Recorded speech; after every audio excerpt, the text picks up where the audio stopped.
I'm Jono Buchanan, and in this video we're going to explore the capabilities of FM synthesis within Retro Synth.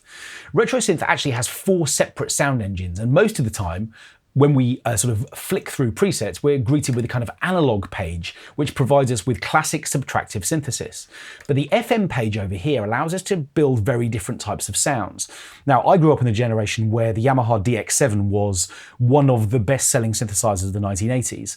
And it was kind of full of sounds that were great at kind of synth horns and bells and kind of appropriated sort of pianos, sounds like this.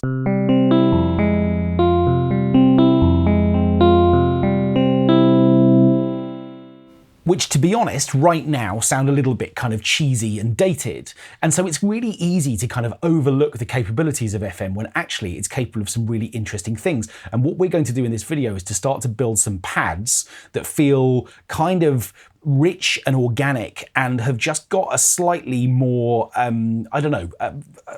deep quality to them, if you like. So what I'm going to do is to take this default patch which I'm working with, which is called Quantum Piano, and effectively what I'm going to do is to reset most of its parameters. Now, what does that mean? Okay, well, in order to understand FM synthesis, we need to know that what we have is what's called a carrier signal, which is pretty much a pure sine wave, and then we have a modulator signal. Now, these are both waveforms, but the modulator's waveform is designed to interrupt the carrier signal, to, in other words, modulate it. So in other words, the frequencies that are generated are done so through kind of interruption. The modulator wave comes along and interrupts the carrier wave. Now, what I've got up here in the kind of oscillator section of this instrument is a whole series of controls to begin to decide how that modulation is going to take place. So what I'm going to do is to reset everything. I'm going to bring the FM amount down, the harmonic amount down, the inharmonic amount down, the shape dial down, and I'm going to select just the carrier wave. I'm also going to make sure that there's no vibrato being added to the sound as well, and that from a modulation point of view, if I hit Option and click on this dial, we'll reset it to 0. Now, the reason that I'm doing that is that we want to start from the most straightforward place we can. So what I'm also going to do is to reset the amplifier envelope so that I've got full sustain on this sound.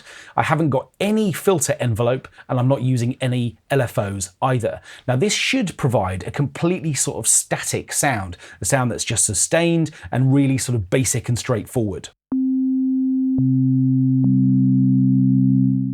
Now, what I'm going to do is to slightly bring down the overall output volume, which is up here.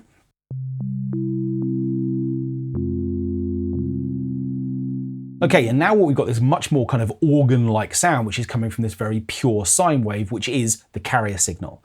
So what controls do I have here? Well, firstly, what I have a chance to do is to set a volume balance between the carrier signal, the one we're listening to, and the modulator. So the modulator waveform, which we're about to build, the way that that's going to interrupt the carrier signal, if I want to hear it by itself, I can push this slider all the way up to the top. If I want to just hear the carrier signal by itself, I can do that, and of course I can set a balance somewhere in the middle. Okay, what shape do I want this sound to have? Well, that's what this next dial does. It's effectively going to control the shape of the modulating waveform. But in order to actually hear the effect that it's having, what I need to do is to introduce some FM amount. So in other words, I'm introducing the idea of frequency modulation. The shape dial controls the waveform which the modulator is, and then the FM dial allows me to introduce how much I want that modulator to affect the carrier signal. And by manipulating the shape and the FM amount, we can produce a whole range of different tones.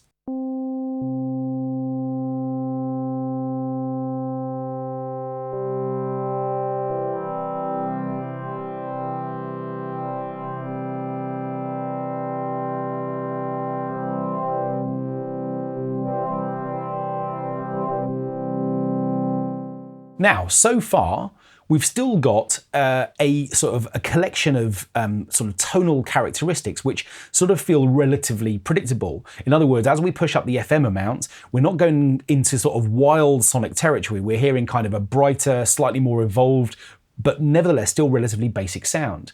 And that's because, in a sense, what I haven't decided is what the kind of harmonic structure of the modulator signal is going to be. So in other words, if I want to introduce more harmonics and therefore to have the potential for FM synthesis to take these sounds into new unexplored territories, I've got 2 different ways in which I can do that. Firstly, I can open up what we refer to as harmonic overtones. harmonics overtones are basically overtones which sort of belong to the pitch structure, if you like, of the basic waveform. I'll show you what I mean. If I play a C,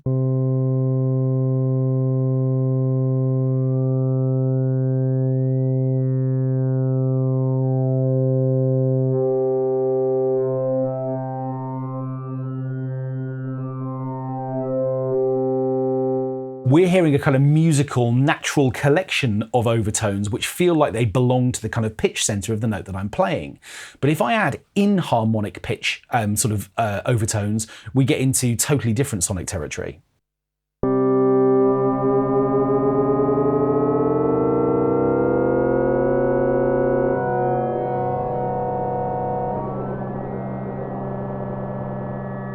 So this is the modulator waveform with its harmonics.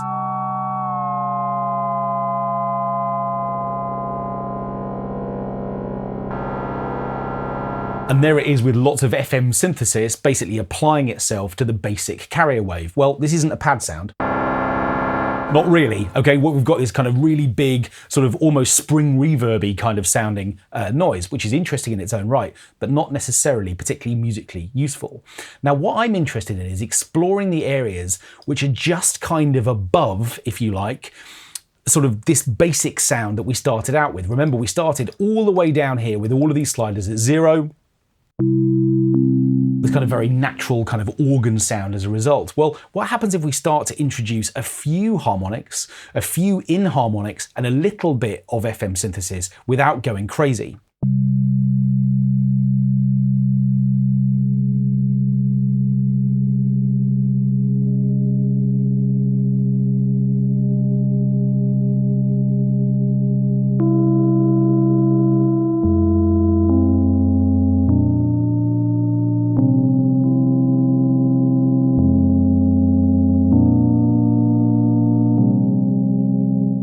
Okay, well now we've got something which feels quite stately in a way, but at the same time has just got a sort of character that we just don't get from the sort of more analog voice that we associate retro synth with most of the time.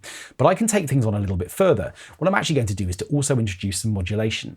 Now the modulation dial allows me to modulate one of two things, either just the FM amount or the harmonic amount, so in other words, the amount of harmonics that are being introduced into the sound, or a combination of both if I put the dial in the middle. And I've actually got two ways in which I can modulate this signal, or my choice of targets. I can use the LFO, and if I go to the left, the more I introduce this, the more I'm introducing the low frequency oscillator into this sound, or alternatively, I can use the filter envelope. Now that, if I decide to go that way, means that I'm going to need to bring in the envelope amount here. This is the filter envelope, and then the attack and the decay and the sustain and the release times are going to affect the way that the sound behaves over time. But it's actually the LFO that I'm interested to introduce. And again, what I'm going to need to do is to turn up the LFO amount into the filter as well. In fact, I don't have to do that, but if I do that, then what I'm going to do is to get tonal change as well as change to the oscillator, which I think might be quite nice. So I'm going to introduce a little bit of that. And then what I'm also going to do is to start introducing the LFO into the oscillator section. Now, the LFO is down here, which means that I have a chance to control its speed.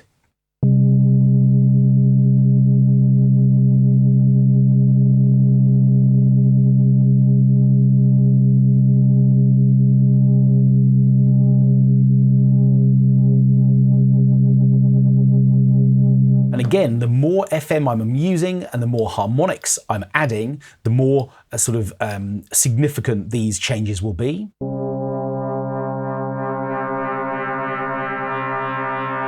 And if I want kind of clanging overtones, I can actually introduce rates so fast that effectively it almost becomes like an extra oscillator in its own right.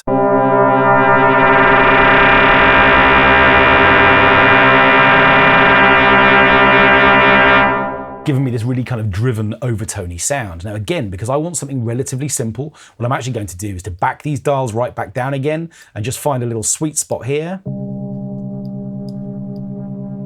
So now what I'm getting is some of that drive as a result of the fast LFO rate, but over a much less significant number of harmonics and with much less FM amount as well.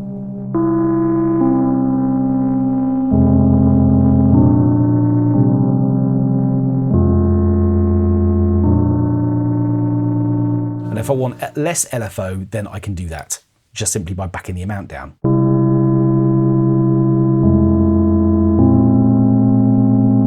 Okay, I'm actually going to put this sound up against some beats now, just to see what that gives me. I've got a little beat loop that I sort of made, and what I want to do is to just see what happens when I get this slightly more, fundamental, rich, deep organ-like sound, but with these kind of overtones, which is where I think the magic of FM synthesis really lies.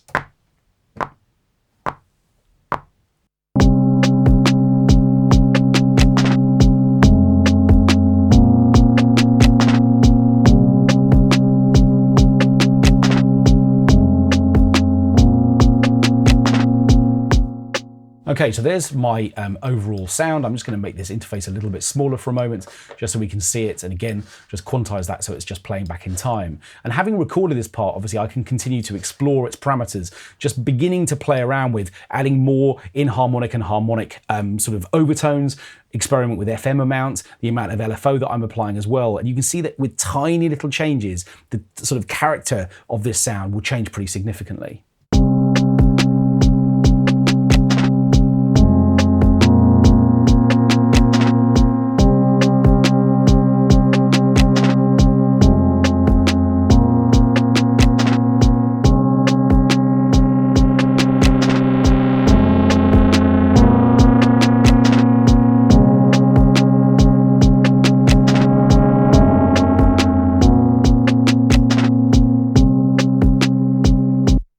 And yes, all of those parameters are automatable. So if you wanted to have some of this sort of sonic evolution, which I'm just beginning to experiment with here, then of course you can bring that to your projects too. So I think it's really easy to overlook FM synthesis. I said the same thing in the EFM1 video, which we made a few months ago. And that video is really worth checking out in tandem with this one, because it will teach you a little bit more about FM synthesis. I think it's a synthesis type that people overlook because it seems complicated, this idea of a carrier and a modulator wave. But the great thing about just focusing your attention on the oscillator stage of Retro Synth is you have a chance to just kind of dive into 5 or 6 key parameters to begin to see that they can have a really significant bearing on the tone of the sounds that you build.